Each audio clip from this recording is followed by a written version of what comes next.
Spiritual itu memurnikan diri, ya kan, memurnikan diri, mendudukkan sesuai dengan porsi masing-masing dan membersihkan yang bukan miliknya.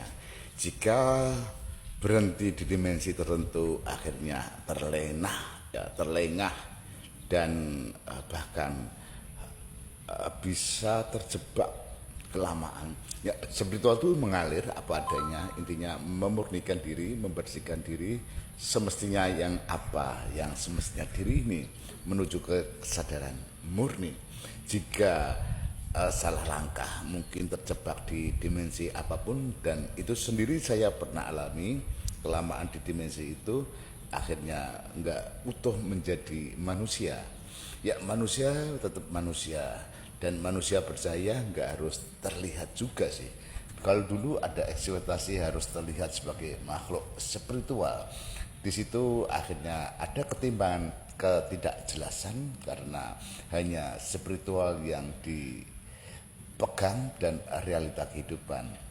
So, intinya menuju keaslian diri dan kembali ke aslinya, dan andai kita udah mendapatkan sebuah cahaya itu sebagai, ya, pegangan tali hidup, ya, inti poros yang bisa sebagai barometer, sudah murni, sudah duduk, andai kata keseret, ya bisa kembali ke porosnya lagi. Kalau masih terjebak, masih muter-muter, itu ada yang salah di langkah. Ya, kesalahan-kesalahan itu semestinya secepatnya dan diluruskan, lakunya kenyamanan di zonanya, dan nggak bisa lupa akan kembalinya, dan terjebak di dimensi itu dan nggak bisa kembali utuh, kembali apa adanya, kembali sebagai manusia yang murni, tanpa ada tempelan, tanpa ada indikasi dari unsur lain, benar-benar murni apa adanya. Ya, kemudian itu yang utama, asli apa adanya. Ya, itu terutama untuk spiritual yang murni, ya, bentuk spiritual sejati, bukan spiritual dengan unsur tempelan, unsur pengen punya lebih, pengen punya kelebihan apa kekuatan, nggak tahu, itu tergantung individu ya. Kalau seperti yang umum, ya apa adanya, ya lumrah menjadi manusia seadanya, nggak ada yang dilebihkan, ya seperti manusia lain, cuma bedanya ya di kemurnian.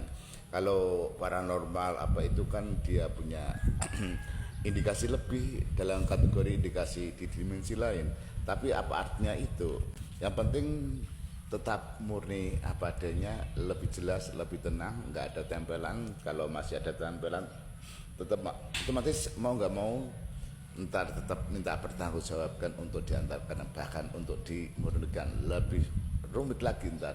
Ya, sebetulnya murni itu natural apa adanya, jelas, murni, tujuannya kembali ke diri sejati, ke diri murni, diri apa adanya, tanpa ada indikasi harus ini harus itu. Bahkan kalau spiritual murni itu malah nggak bisa apa-apa, yang bisa apa-apa itu malah boleh, itu ada tempelannya bisa jadi. Ya, kalau kelebihan kejernihan batin ya biasa standar kelebihan. Andai kata dikasih ini itu bukan tujuan, itu bonus.